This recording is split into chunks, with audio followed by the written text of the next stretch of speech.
Hello guys, welcome back to the channel. House of the Dragon Episode 2 The Rogue Prince has just aired, and after a very successful premiere, can the Game of Thrones successor show stay true and deliver another solid episode? Let's find out. Obviously this video will feature spoilers from the second episode, but I will include minimal spoilers from Fire and Blood, the source material for House of the Dragon. So if you don't know what's going to happen in the future, don't worry, I'll do my best not to spoil anything, or as little as I can. So yeah, let's get to this. You'll remember that episode 1 didn't have an introduction, but like I told you, episode 2 would be the first episode to feature an introduction. And we all know how iconic the Game of Thrones intro was. When House of the Dragon was first announced, we knew it had to have one. But of course it was going to be impossible to top Game of Thrones, so they applied that logic. If it ain't broke, don't fix it. The House of the Dragon intro features the iconic Game of Thrones theme and a very similar concept, visually. Instead of the realm, the map of Westeros, and the places we'll visit in this episode, House of the Dragon features a quick breakdown of the history of House Targaryen from the Doom of Valyria, Aegon's conquest, and where we are at the start of the story. As blood flows down, each sigil representing the character or the event, and at the end they all pour into the sigil of House Targaryen. And it seems like dead character sigils gush with blood. They overflow.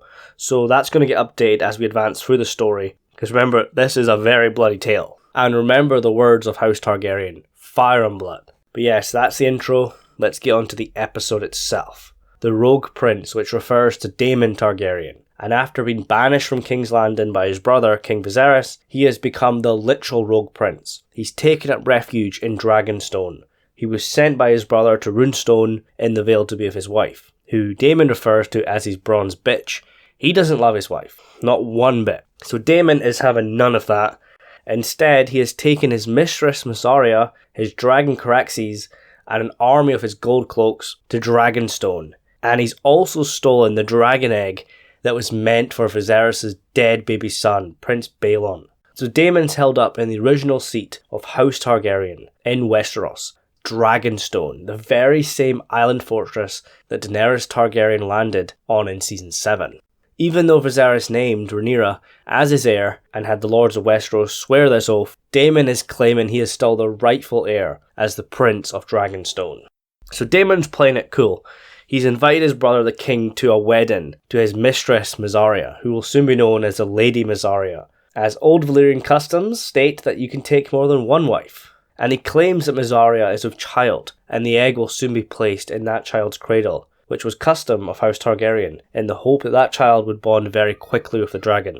Obviously, Viserys is pissed about this, especially the fact that the dragon egg belonged to his son, and he wants to put an end to it now. He wants to go to Dragonstone himself, and drag Daemon back to King's Landing, teach him a lesson, and make him face justice.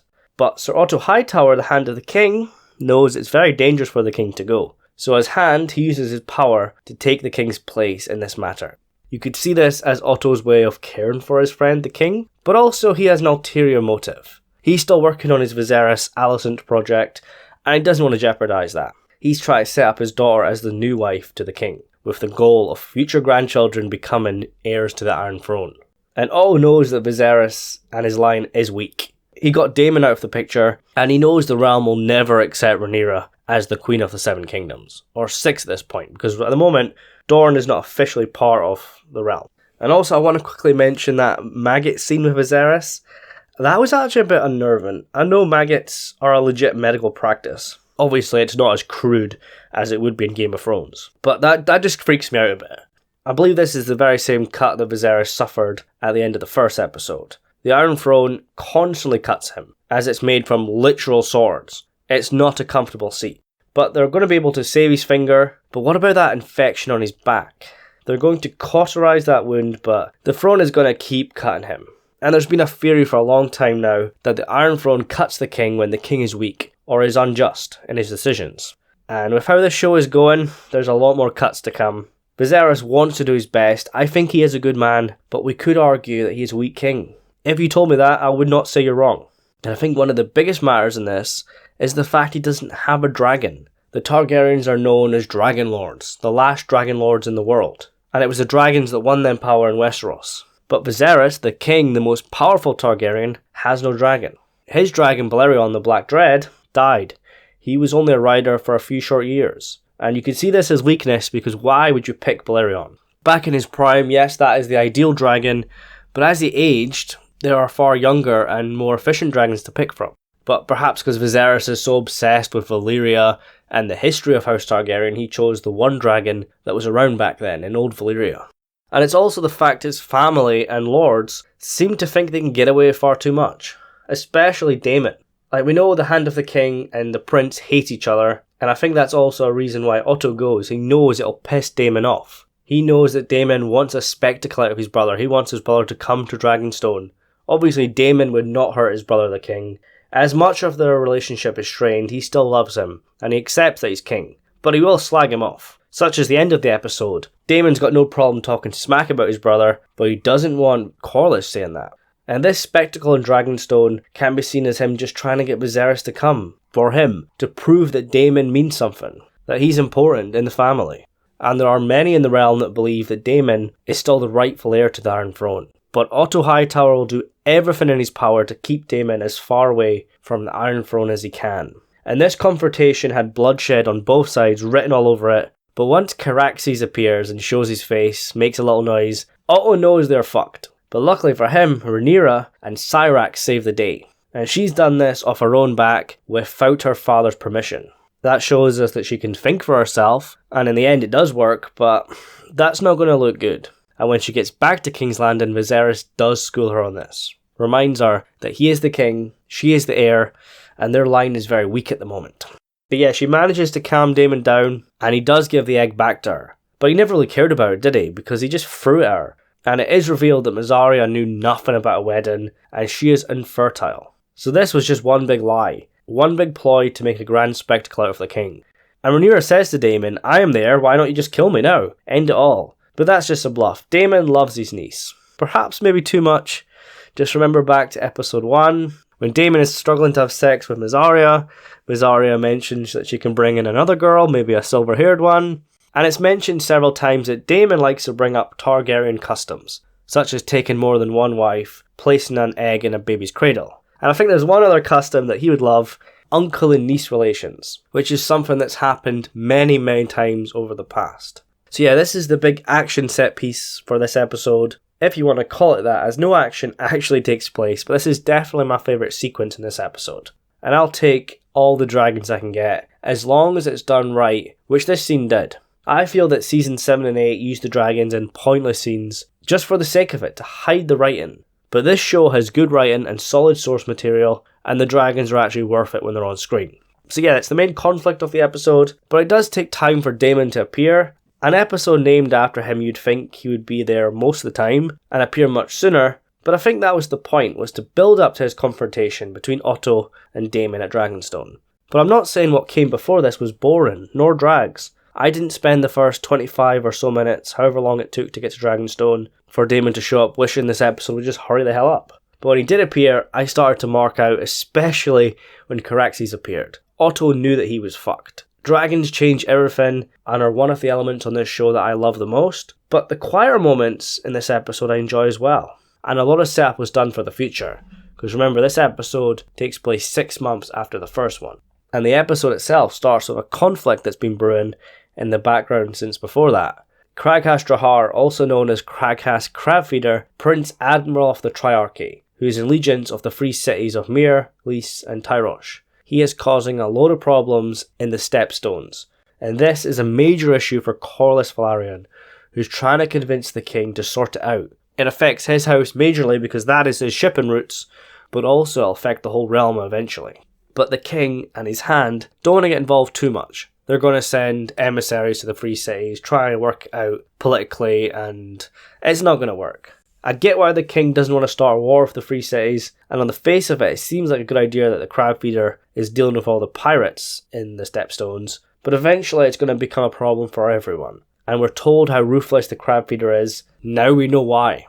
He leaves those defeated sailors and pirates on the beaches, and crabs feed on them alive. And it's not just pirates, one of these ships belonged to House Velaryon. And we know Game of Thrones is brutal at times, but that's one of the reasons why we love it. It's not all sunshines and rainbows. but I for one cannot wait for the Crabfeeder to get what's coming to him, as at the end of the episode it is shown that if the king won't help him, Corlys Velaryon will do it himself, with the help of the Rogue Prince. And this was a clever scene because we knew exactly who Corlys was speaking to, but it still got a pop out of me. And I think after 2 episodes, Daemon is definitely my favourite character. He's an asshole, but that's part of the reason why we love him. And also Corlys Velaryon has grown on me, and I'm ready for him to show us why he's the Sea Snake and Lord of the Tides. So while this is all going on, the small council are more concerned with appointing a new knight to the Kingsguard, or doing their best to undermine Rhaenyra, and ignore Corlys' pleas for help. And Rhaenyra does make a suggestion to use dragon riders to deal with the Crabfeeders, not so much to set them on fire and kill them all, but more to scare them off. But when she says that, all the lords and the king look at her like she's got 2 heads. Yes, she's young and she's got a lot to learn, but now she's the heir to the Iron Throne. I don't think her being a cupbearer is enough. Yes, she's learning from the small council because of this, but after this episode it's shown us that she has a lot to offer, as her arrival in Dragonstone made the difference. Then again, you could see it as foolish, because like her father said, their line is fragile. If anything happened to her, Viserys is in big trouble. Not only does he lose his daughter, he loses his only heir. And others would take clear advantage of this, something her father has to remind her. But yeah, the first duty for the King's Cupbearer is to appoint a new member of the Kingsguard. Sir Raymond Redwine recently died, and Sir Harold Westerling is now the Kingsguard commander. Graham McTavish is the new Lord Commander of the Kingsguard, and he's on an Infinity War quest to get all the fantasy shows. He was Balin in The Hobbit, Dijkstra in The Witcher, now he's in Game of Thrones. So yeah, he brings the candidates before Rhaenyra, and as episode 1 told us, they're mostly tourney knights. They may have stopped a poacher or two, but apart from Sir Criston Cole, they haven't seen any action. Remember, Sir Criston Cole was the one who defeated Daemon in episode 1. Daemon obviously was showboating, but Sir Criston is the real deal, and has actual battle experience. So naturally, Rhaenyra chooses him for his skills, his reputation, maybe for his dashing good looks as well. And this scene served as more purpose than just her choosing the next knight of the Kingsguard. Rhaenyra is schooled by Sir Otto on how to address this situation, and she's also standing on a stool to remind us how young she is. And whilst this is all going on, she has been looked over by the queen that never was, Princess Rhaenys Targaryen. There is a scene later on when Rhaenys tries to school Rhaenyra, but Rhaenys is also playing her own game. Her and her family were passed over on the Great Council of 101, and they have not forgotten. And now that her cousin Viserys is a widower, Rhaenys and her husband Corlys offer their 12-year-old daughter, Lady Laena Velaryon, as the king's new wife.